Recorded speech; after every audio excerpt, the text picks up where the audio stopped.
ทางเฮือนเพิ่นต่อบ้านนี่เนาะ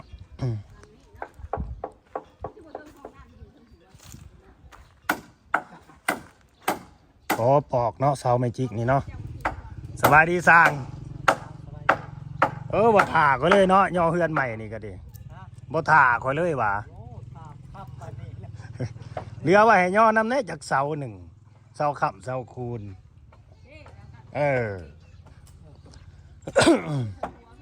ถ่ากับบ่แล้วมื้อนี้เนาะ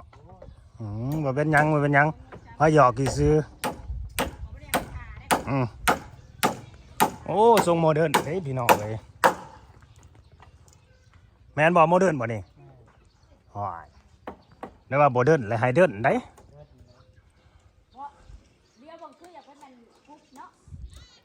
ต้นมะขามน่ะมันต้องได้เอาลงอีกงามะขามน่ะ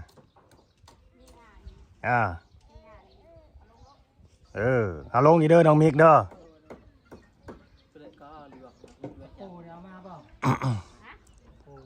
คอยบอกเจ้าอะไรเด้ตะปูนะในใดคือว่าถากมาแล้วก็บอกอ่านบอกยังเลยบอกอันเด้สร้างบ่มีโทรศัพท์บาทนี่โพสิติดต่องานกันเนี่ยได้โทรศัพท์กับบ่ถือคอยซื้อไปละ2 โลตะปูนะตะปูยังจะซื้อนะตะปูแป้งกับตะปูซิป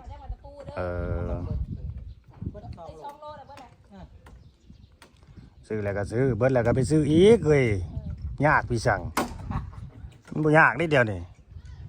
เอาบอกก็ถามอยู่ดิสร้างบ่ตอบ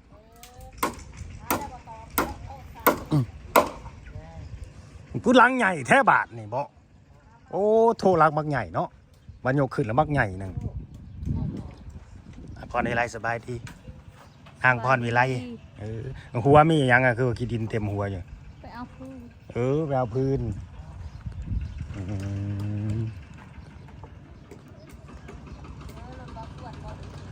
ใส่ผมมาหน้ามืดหน้าดำแท้นี่เนาะเอาสบายดี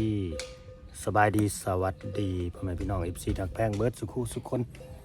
เบิร์ดสมองสุบอนเป็นเสียงแต่สิบ่มีลมเสียงเลยเนาะพอช่อง YouTube บ่าวลาวมาเพิ่นคือเก่าคือเดิมเพิ่มเติมพี่น้องไอ้เนาะ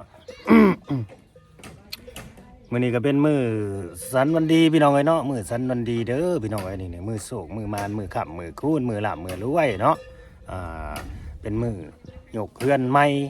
พี่น้องไอ้ยกเฮือนใหม่ย่อเฮือนใหม่ของน้องเติ้นน้องมิกพี่น้องไอ้เนาะแต่ว่าเฮาก็เข้ามาบ่ทันดอกพออยู่ไกลพี่น้องเอ้ยเนาะติดภารกิจหลายอันหลายแนวเนาะกลัวสิมาฮอดมาถึงก็ตอนนี้ก็บ่ายโมงเลยเนาะมาฮอดมาถึงนี่ก็ดิเป็นบ่ายโมง2 โมงเลยพี่น้องเอ้ยเนาะก็จังได๋ก็ดีอกดีใจนำพวกน้องๆเพิ่นเนาะที่มีผู้รักผู้ใหญ่ใจดีใจบุญให้การช่วยเหลือแล้วก็ซัพพอร์ตเข้ามาแหละพี่น้องเอ้ยเนาะสิทำให้พวกเขามีมื้อนี้เนาะขอบบุญขอบคุณเด้อผู้รักผู้ใหญ่ใจดีทุกคนทุกท่านนั่นแหละเนาะโดยเฉพาะก็เอ่ยสมสมัยไอวีซ่าเนาะแล้วก็พี่ปานายังบาดนี่ลืมนามสกุลไปเบิ่งนามสกุลก่อนเด้อขอโทษขออภัยเด้อครับเด้อสปอนเซอร์ใหญ่ล่าสุดนี่แหละเนาะปานาพี่จ้างไปเบิ่งนามสกุลเพิ่นก่อนลืม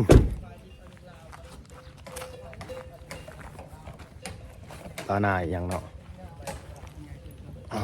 บ่าวสวนไปในไรมาในไรเดียวนี่ไปแนวนั้นแล้วเบาไปขายเครื่องเบิดแล้วบ่โดยเอาสบายดีเบาแล้วสบายดี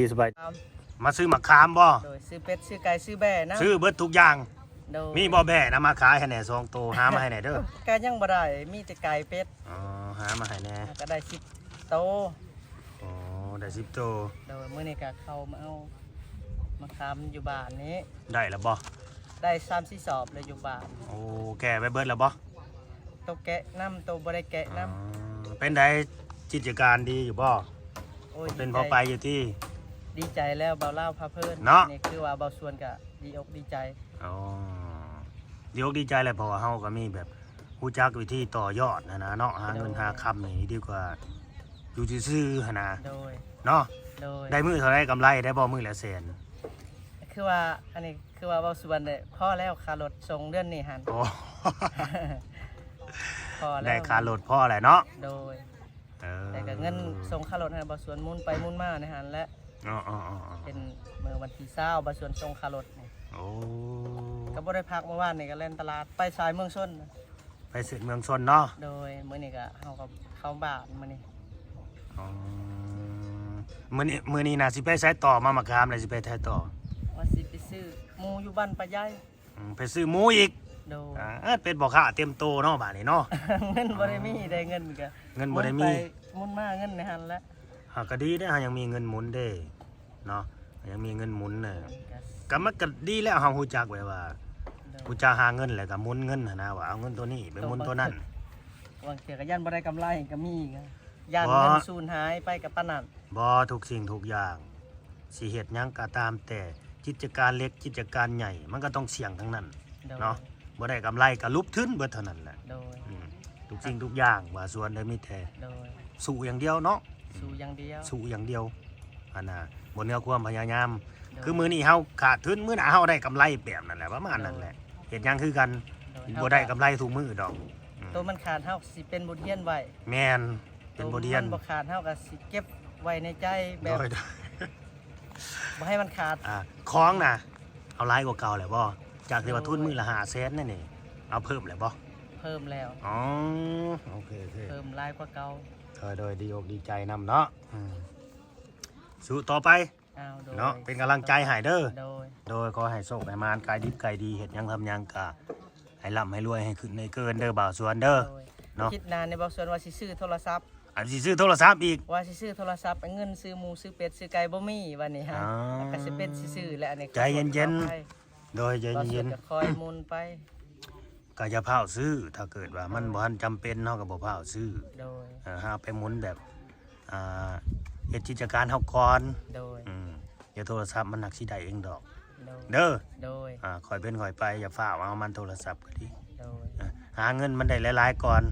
โดย เนาะ โดย คือว่าแล้วโทรศัพท์ก็จำเป็นได้จังน้อยบัดคือเฮาเฮ็ด เป็นนำ แม่นกิจการแนวนี้แหละเนาะ โดย แบบว่าโทรลูกค้านะพี่น้องเอ้ยได้มาขอมาค้าบ่โทรถามกันแนวนี้มีหยังอยู่หันอยู่นี่บ่แบบนี้เนาะ โดย สู้ อ้าวสู้ ๆโดย อ้าวขอบคุณ เป็นกำลังใจให้ หลาๆ โดย สำหรับผู้ใหญ่ โอเค เพิ่นคือว่าบ่าวลาวพาเพิ่นซอยบ่าวสวนชีวิตที่เคยติดดินมาก่อน โดย มันเป็นดินบ่าวลาวพาเพิ่นอยู่ดินแห้ง มื้อนี้บ่ได้มาขายตลาดเนาะ โดยอยู่ แล้วว่ายังขายเลยสิอุดหนุนซอยเนาะบ่มีเนาะเปิดแล้ว คันขายกับว่าได้ให้อุดหนุนสิให้กินละล่ะนะ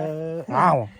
กินและล่ะก็เบิดแล้วกำไรเนาะเอาบ่าวลาวพาเพิ่น โดย บ่าวสวนกับไปเด้อบัดนี้เด้อ โชคดีโชคดี มีแห้ง โดย ทั้งครัวทั้งเมียเพิ่นให้อยู่ดีมีแห้ง โชคดี สุขภาพ โชคดี แข็ง เซ็นกัน อย่าให้มีพญาโลคาเด้อสาธุ สาธุสมพรปากเนาะป้าโชคดีไปพี่น้องเอ้ยเขาให้เบิ่งไปแล้วก็ยืดกันยาวพี่น้องเอ้ยลืมเว้าอยู่เนาะผู้ใหญ่ใจดีคนหนึงเนาะพี่ปานาฟานคูเคนจากเยอรมันพี่น้องเอ้ยครอบครัวปานาจันประโคนเอาเว้าไปเลยที่ปานาจันประโคนครอบครัวปานาฟานคูเคนจากเยอรมันเนาะอันนี้ก็สปอนเซอร์ใหญ่อีกคนหนึงเด้นี่เนาะนี่ลืมบ่ได้เด้อพี่น้องเอ้ยลืมบ่ได้ยังอีกสิเว้ายังอ้าปากกงๆอยู่ตะปูให้ฮอดไปซื้อให้ไปมิกไปซื้อตะปูไป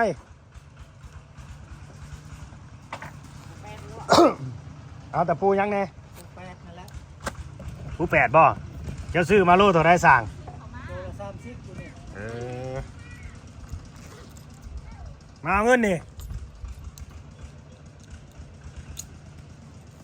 หรือว่าสีออกเองบ่ว่าขาดตะปูนี่ยังมีสีออกเองบ่ ฮะ ฮะสบายดี สบายดี เอาเงินให้ไปซื้อตะปูก่อนเบิดตอกอีหลีบ่ ฮะ เบิดแล้วก็ลงมาที่มันแดดนะ บ่ได้สิทาที่เล็งให้มันแล้ว เอามาจากโลนี่ มัน2โล อันเสียมาอีกจากโล เอาโลนึง ตะปูหยัง ปูแปด ตะปู8มาโลหนึง 2โลก็เอาแล้ว ซื้อM100มาให้สร้างเนี่ยเด้อจ้ะ นี่เอา2โลแล้ว2โลแล้วก็อันนั้น48ตรงนั้นนี่ M100มา3 ขวดเด้อ เป็นร้อยเด้อ อ่า โกแดดนะ อย่าสั่งบ่มีเหือมีแห้งได้อยู่นี่ก็มีบ่ นี่ เออ นี่เลยครับ เออ โลละ30อยู่คนละแพงโลละ เดี๋ยวมาพี่มาพี่นั่งอะนะมาพี่นั่งเต้นนะมานั่งพี่มานั่งพี่บ่มาไหนมันถมนี่เด้มันเห็นเฮือนนำนี่เอาตังค์มานํมีบ่ตังค์น่ะ ได้ตังค์ มานั่งนี่แน่นี่บ่นั่งบ่แห้งเลยนี่น่ะนี่ มีบอลดังสุด รวย เงินก็ได้ลังใหม่ เห็นอยู่นี่ มีหยังเครียด นางห้าเขียดมาให้ ให้เครียดมาให้บ่ แม่นไปเขาฝากอีก ครบบ่ได้บ่ได้แต่เครียดบ่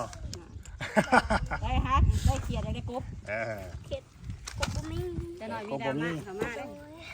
เฮ้ยว้าวหยอกว่าหัวกันซื่อๆแหละดราม่าดามิพี่ชังเอาสบายดี สบายดี FC เด้อ เห็นมือ สบายดีบ่าวลาวอ่ะสิ บายจ้ะ สวัสดีเขาเล่า เออ สบายดีบ่าวล่ะ เออ คอยถามว่า เอ้าเสาเรือสมอง เรือจังได้มันบ่เทิง มันสั่น โตบ่เอาตอนนั้นผัดแกมาส่งอีกนี่ เช่าคอยอะไรเขาหลบไปหลบมาแต่เงินเขา เอาแล้วไปเอามาใช้เสาเมจิก3ต้นเนี่ยเสาเมจิกอีกต้นหนึงไปเอามาได้ไส เช่าที่บ้านพวกป่วยหรือว่าที่น้องเรา นี่แล้วก็เอามาโตน้ำหลังนะ เสาเมจิก2ต้นเนาะ แม่ จะยาเอาไว้จะมีเบียร์ติดอยู่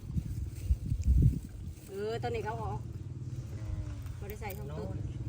ขนาดเอาเสาเขาเอง มันต้นน่ะคือเอาเนาะเอาก็ดีขึ้นหน่อยบ่ใช่ ได้ นี่ ดูดีนะ นี่ตั้งหนา เบิ่งตะบิดขยาย อันนี้ ใหญ่เท่าเปลือกบ่ เปลือกลาย เปลือกเอากระดูกน้อง จะคนนี่โยกเสาขึ้นเนี่ย 10 เอาเป็น10ว้าย ใส่แห้งหลายเนาะเพียง ได้ยังกินน่ะเจ้าภาพนะมื้อเช้านี่นะ เป็ด เป็ด เป็ด เบิดแล้วเป็ดน่ะ หมักเบ็ดหน่อย ฮะ ยังเบ็ดหน่อย ยังอีหยังเกาะ ยังแต่เป็ดน้อย ยังแต่เป็ดน้อย เราว่ายังน้อยนึงยังมีน้อยเราว่าน้อยนึงแล้วมีน้อยหัน ตายแล้วบ่มีบุญปากบ่มีเนาะบ่ได้กินเป็ด3บาทนี่ ยังมีน้อยหันยังน้อ ข ย นาดคอยถามว่าย่อเฮือนทำไมบ่จักบ่ใช่ เอาบ่ฮู้สมบ่ย่อเฮือนตอนใด โอ้โหเช่านี่ นางไปหาเขียดสมบ่ หาเกตเมื่อวาน บ่มาดูนี่แหละ อยู่นี่ อยู่นี่แล้ว เจ้าผัดว่าสุดยอดเลยนะอันเด็กสุดยอด โอ้บางทีน้องบ่เข้าใจ พอใจคำถามเขาบอก บ่เข้าใจภาษาลาวใดแบบ พอถามว่าย่อเฮือนทำอะไรน้องต้น บ่เข้าใจภาษา บ่จัก แหน่ บ่จัก แม่ อันแล้วเจ้าเอิญย่อเฮือนเจ้าเอิญยัง บ่ให้เขาตัดเนาะเสียต้นกระถินน่ะ ฮะ ดงเขาดงเอิ้นได้ตัดสิบ่กินปลา ดง ต้องถามว่าดงเพิ่งบ่ได้เนาะบ่ถึงมันก็ต่อมันก็แตกยอดมันก็เตะเข้ามาเฮือนคือเก่านั่นแหละ ตอนเอาก็ได้เขา บ่ จะเสี ต้ ย นมะ ดาย กระถินเอาออกเอาไว้แต่ต้นมักยม ญาติแม่เขาจะเสียดายไว้กินหมากมัน อย่างเขาอยากกินมาก เขาจะกินหมาก ตอนลงเนี่ยมันต่ำ บัดตำ เด็ด โอ้ ต้น ย เอา อยากคิดไปหาของเขาก็หา เอาแต่ต้นมังยมนะไว้ต้นสิริมง เขา คล จะเสียดาย เขาเสีย ต ดา อย นเอา ตอน ตัดงามันเอาออกจังหน่อย แม่เราเสียดาย เสียดายจะกินมันกระทินมัน ว้าย ตอนออก อันนี้นะสังกะสีนะข้างนี้9 ฟุต เด้อ นั่นเอา10 ฟุตเด้อ สังกะสีกับบ้านวงกอกวงกบนี่คอยสิให้เจ้ากับน้องมิกเด้อไปแก่เอาเด้อตัวนี้เด้อเพราะว่าเขาบ่มาได้ก็มันกระเทินเด้ต้องได้จ้าง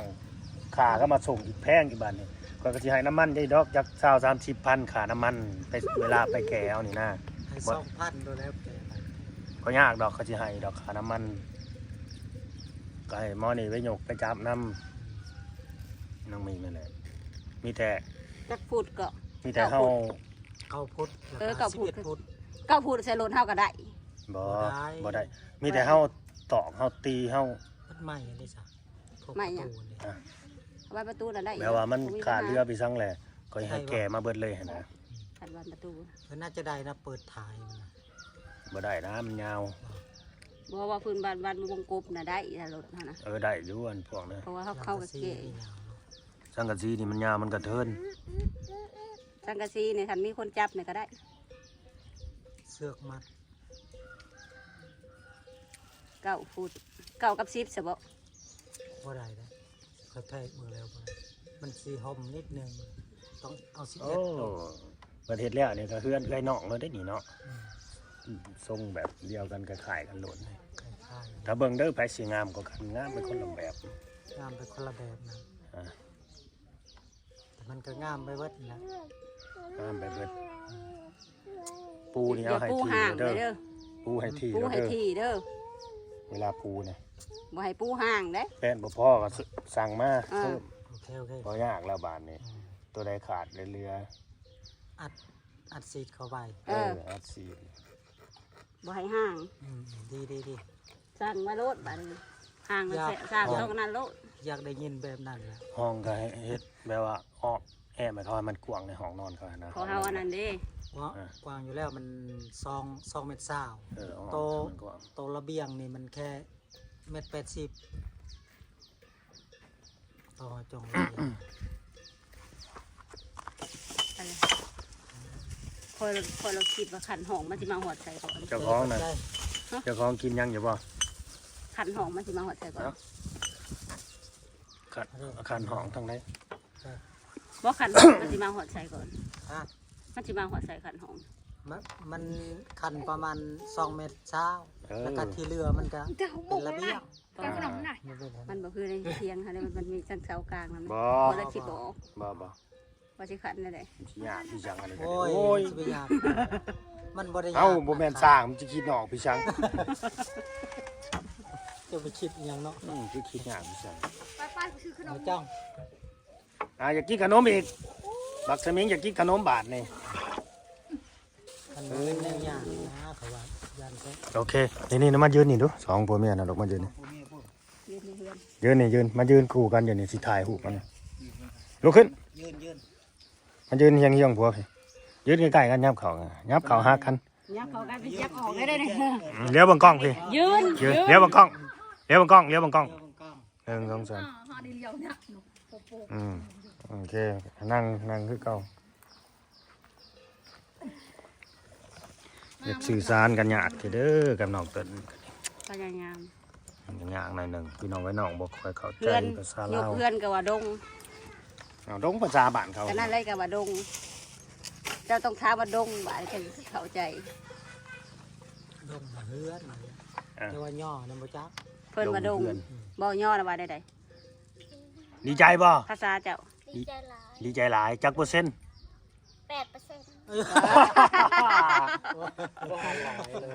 บ่ร้อยๆ บ่ไปดีใจ8%เขาฮู้จัก คันแล้วนี่ประมาณ10 แม่นความนอกแน่เนาะ เออ มันเบิดแล้วได้8%ก็ยกมัน น้อง ไป เติ้นดีใจได้8%น้องมิกได้ซะ 100% 100%แหละเนาะใครกว่าเมียอยู่หน่อยนึง ได้แค่แป บ่ผัวในสิน่าสิฮู้กับผัวน่าสิฮู้กับเมีย เขาอยากเว้าบ่แบบ เว้าบ่เป็นให้เว้านั่นน่ะโดนเว้าบ่เป็นเฮ้ยสวนผักนี่ถึกดินไผก่อน ดินของนี่แหละนี่ ของมิกบ่ เหมาะอันข่อยทาบ่คัดเกิดเฮ็ดห้องน้ำเฮ็ดใส่เฮ็ดสวนว่าซั่นมากสวนออก เฮ็ดทางห้องน้ำนะเฮ็ดทางอะนะ มากสวนออกเฮ็ดห้องน้ำกันเฮ็ดห้องน้ำนะ มันก็บ่คือเลยเฮ็ด เพราะ ธรรมดา สิไปทางใดบ้าง ทางทุ่งภูเขา ครับเพราะว่า เขานอน อันนี้ยังบ่ซื้อว่ามาใส่ถ้าหออยากได้น้ำใหม่อีกอันนี้ก็ดีน้องไอ้เติ้นนี่อยากได้น้ำบาดาลใหม่อีกว่าได้สร้าง เจาะนะ เจ้านี่ได้อันนี้ก็นี่นะเนี่ยมันเขาอยากได้เป็นของเขาเขาว่า ก็แป้งตัวนี้บ่ได้บ่ สิไปเจาะในไสมันเบิดเลย ใส่ ดิ น้ำ นะ กันนี่บ่ ใส่น้ำคันบ่ได้บ่แบบ ใส่ได้ ครอบครัวเดียวกันก็แม่นน่ะนะพ่อแม่นั่นนี่ บ่ยากได้ก็อยากได้ก็สิเจาะให้ได้เดี๋ยวนี้นะ เสียง ยังไงบ่ เสียง ทำมัน หั ยัง ว ได้ นี่บ่ สิเจาะในไสละบาทนี่ อันนี้ น้องมีก็ว่ามันบ่มีน้ำแถวนี้ว่าซั่น นี่เปิดบอกให้เจาะ มันเจาะบ่ได้เขา ม ว่า อ อง ยู่ ดังมองหนึ่งเขาฮะ เอาทางหน้าบ่อโน่นน่ะบ่ บนหนึ่งเขาฮะเตาไผ่เห็นไหมคันห้องน้ำนะทางนี้มาคันเมนเขตปูห้องน้ำนี่ บ่ใกล้น้ำบาดาลพออยู่ไรเนาะ มันสิบ่ซึมลงน้ำ โอ้จักเม็ดอันน่ะ3-40 เม็ดผู้ บ่เหลือบ่เหลือคันนั้นน้ำมาด้านเนี่ยก็มาเจาะไกลกันเนี่ยก็บ่ได้อีก แม่นบ่ บ่ได้มันนั่นสร้างหนึ่งสิบ่มีน้ำมันดูดกัน เออ ไปบริยินอันพวกบาดาลเขาว่า แม่น มันดูด เจาะไกลกันมันได้มันดูด มันดูดบ่ มันดูดต้องห่างกัน มาเจาะไกลกันบ่ได้ บ่คิดบ่ฝันเนาะในที่สุดก็มีมื้อนี้พี่น้องเอ้ย เสียงมัน เสียบ้านนักหองเนาะ ทางห้องเมื่อคืนนี่ก็ไปหาบงานไว้ไปหาบงานหาบจ็อบมันก็เลย เสียง เสียงดีจักเนาะ เสียงดี เสียงสิเว้นนั่นเสียงรัวเสียงเลียไปเบิดเลย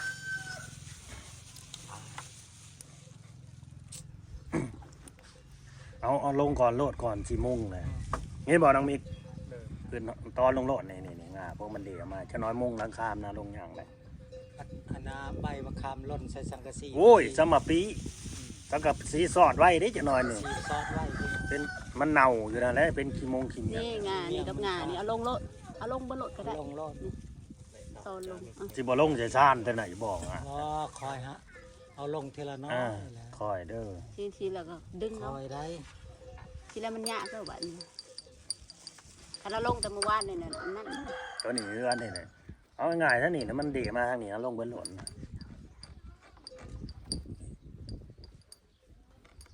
เสร็จแล้วเวลาต้นบุกคามใหญ่แล้วมาปลูกเรือนมาหมุนอยู่แล้วมันยากแบบนี้นะ มันขับที่เลยเด้บัด โอ้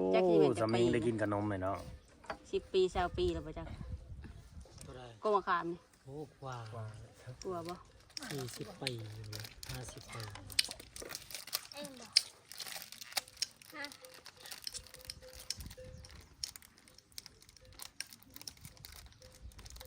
วันนี้ใส่ไม้โค้งแล้วบ่นี่ แล้ว มื้ออื่นมงบ่หรือมื้ออื่นปู มีเวียกอย่างในหันกามาเฮ็ด มือได้เริ่มเบียกอยู่ฮะนะ มือวันจันทร์นี่แล้วก็ตังบุญ เออ วันจันทร์มื้ออื่นโว้ยมื้ออื่นวันเสาร์ มันจันทร์นี่ตั้งของบุญเลยบ่ วันอาทิตย์ วันถิดเจ้าก็สิฆ่าเลยใช่เนาะ ลังเทือกระสานกระตกกระตาอันนั้นเพิ่มค่าแต่วันอื่น เคยถามจ้ะนี่เขาเจ้าผูกแขนก่อนใช่บ่ถึงเฮ็ดบุญนะ ผูกอีกกระตังเลย ผูกเฮ็ดได้ก็ ฮะ ผูกเฮ็ดได้ กับผูกอันนา ผูกแขนไผ่ ผูกแขนผูกเพื่อนนี่นะ เออ มันควบแล้วกับผูกแขนแล้วก็ตังบุญเลย นั่นบ่ถึงขวบ ทั้งควบเลย มีหยังมือผูกแขนนี่ขายังอยู่บ่ ใกล้เอากระตังบุญมีงัวมีควายอย่างแล้วครบแล้วเขาสิแล้วแต่เขาศรัทธาเขาสิ บ้านที่ก่อยบัดบุญแล้วจบงานแล้วก็ผูกแขวผูกคอต่อแขนก็คือจบ ตักบาตรยาน้ำแล้วเด้ก็ผูกแขวต่อแขนจบพิธี ปอกแขนผูกคอต่อแขนผูกแขนต่อคอ ทำนั่นบ่ บุญแล้วบ่ได้เฮ็ดบ่ เฮ็ดคือบุญแล้วนะบุญแล้วตักบาตรยาน้ำแล้วก็ผูกคอต่อแขนกัน อ๋อแบบนั้น จบ อันนี้เป็นผูกแขนก้อนตัวนี้ ก็นั่นแห กลั ละ บกันเนาะ ผูกแขนแล้วก็ตั้งกองบุญขึ้น คือยังเฮาผัดเฮ็ดบุญเฮ็ดศีลแล้วเรียบร้อย โอ้แล้วบุญจัง แล้วบุญแล้วก็ผูกไป อ๋อเริ่มเกิด เอาตักบาตรยังเรียบร้อยเลย ไปคืนหล้างค่าแล้วแหละสังกะสีตะปูก็มาเลย โอ้พักผ่อน ไหวพักได้อีกแง้มได้ทีแล้ว มันได้ทุกอย่าง แต่มันแล้วไว้ได้จะน้อยเขาคลอดลูกคลอดเต่ามามีบรรอยู่เฮ็ดได้นี่ โอ้ยไปหาอยู่เท่าตุกติบพอ แต่ลูกตู่สิ พอดีเลยนี่ได้ดูตารางเลยได้นี่ ขอสิถามน้องมิกคนท้องนี่ขึ้นเฮือนได้บ่บ้านที่เจ้า ได้สิ ได้บ่ ได้ ได้อีติ เออ บ้านที่คอยบ่ได้ขึ้นได้ขึ้นบ่ได้ได้ เป็นไง มือขึ้นเฮือนนี่ต้องแบบ คือผู้เฒ่าเขาแก่เขาเจ้าขึ้นก่อนคือผู้ท้องไม่ขึ้น ก็ถือก็ว่ามัน ขึ้นแล้วเรียบร้อยผู้จะขึ้นไปอยู่ได้ แต่พวกขึ้นเฮือนนี่บ่ให้ขึ้น โอ้ เขาว่ามาน ขึ้นเฮือนใหม่นี่บ่ แม่นขึ้นเฮือนใหม่ โอ้จัก ขึ้นได้บ่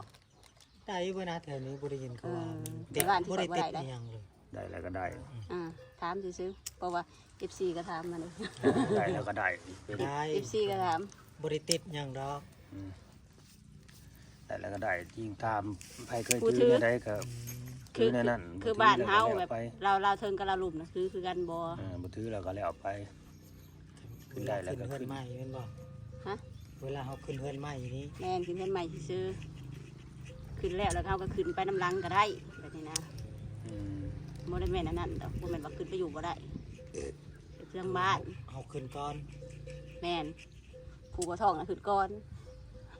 ผู้ท้องน่ะขึ้นน้ำลัง อัน คือ นี้ แล้ว ได้ พิธี ขึ้นน้ำลังเอาขึ้นก่อน คือแล้วพิธีบ่สิเจ้าบ่ถือบ่สิเป็นหยัง ก็ถือขึ้นเลยแล้วเนาะ บ่ถือ เนาะโอเคจบคลิปซะเลยแหละมันยืดมันยาวแล้ว เอาแบบที่สบาย สบายดี ถ้าต่อ EP ที่2อย่าพลาดสบายดีได้เนาะ อ่ะ ตามนั่นแหละพี่น้องก็ดีใจน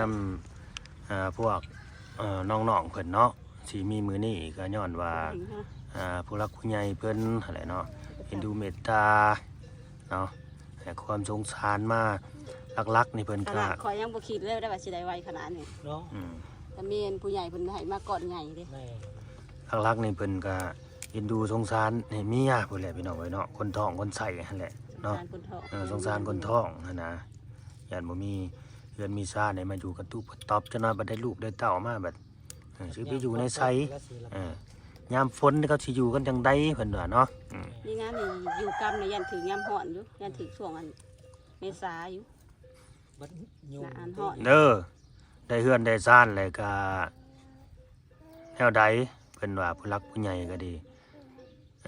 บ่ให้ลืมตนลืมโตเด้อเห็นบ่ให้ขยันกันแข็งห้ามลืมตัว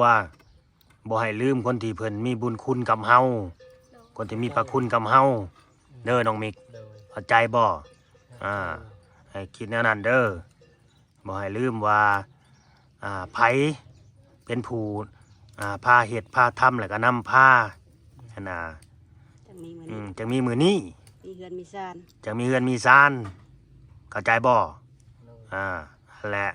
นางผู้นั่งข้างๆนี่คือกันเด้ออุ้มลูกอยู่นี่แหละ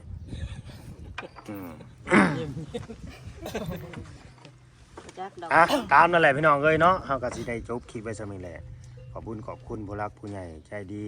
ใจบุญเนาะให้เพิ่นโศกเพิ่นมานให้เพิ่นร่ำเพิ่นรวยให้เพิ่นอยู่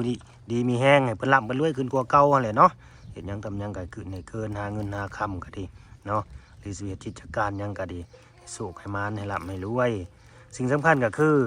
ให้อยู่ดีมีแห้งอะไรพี่น้องเอ้ยเนาะสุขภาพเข้มแข็งเนาะผู้รักผู้ใหญ่สิเป็นเอื้อยสมสมัยเนาะให้วีซ่าหรือว่าพี่ปานาปานาอีหยังเนาะบัดนี้ กาลาบุระสมบ บ่ กาลาบุระเชื่ออันนะแล้วได้ ปา ว่า นา ขอจำกันทันดีเฮาบ่ พี่ จัก ปานา แล้ว จันประโคนเนาะอันนี้เป็นคนไทยอยู่ในต่างประเทศอยู่เยอรมันเนาะครอบครัวปานา ไป19พุ่นละ ปานาฟานคูเคสนี่แหละจากเยอรมันอันนี้เนาะให้เพิ่นร่ำเพิ่นรวยอันนี้ก็ดีให้เพิ่นโศกเพิ่นมานเนาะเฮ็ดหยังทำหยังก็ดีที่ได้เมตตาสมเจ้าหั่นล่ะเนาะขอบคุณ FC ด้วยฮะผู้ใหญ่ใจดี ใจดี เออ อยู่ดีมีแห้ง ให้ร่ำให้รวยให้ให้เก็บให้ไกลพี่เก็บปลอดภัยตลอดชาติ สะพานบุญน้ำบาทนี่ พาบุญบาวลาวเอ้ยลาย อยู่ดีมีแห้ง ให้เราให้รวย ฮัลโหล สวรรค์หมู่ โดยจ้าถูก สาธุ ตามนั่นแหละเนาะเอาสบายดี สบายดี โอเคจบ จบภารกิจนี่ก่อนพี่น้องเอ้ยเนาะสำหรับมื้อนี้ก็ดีเนาะถ้าเบิ่งว่าจังมือสร้างสิแล้วเนาะแล้วไว้ตัวใดแห่งดีพี่น้องเอ้ยสำหรับสร้างนี่ก็ดี ไหวอยู่แล้ว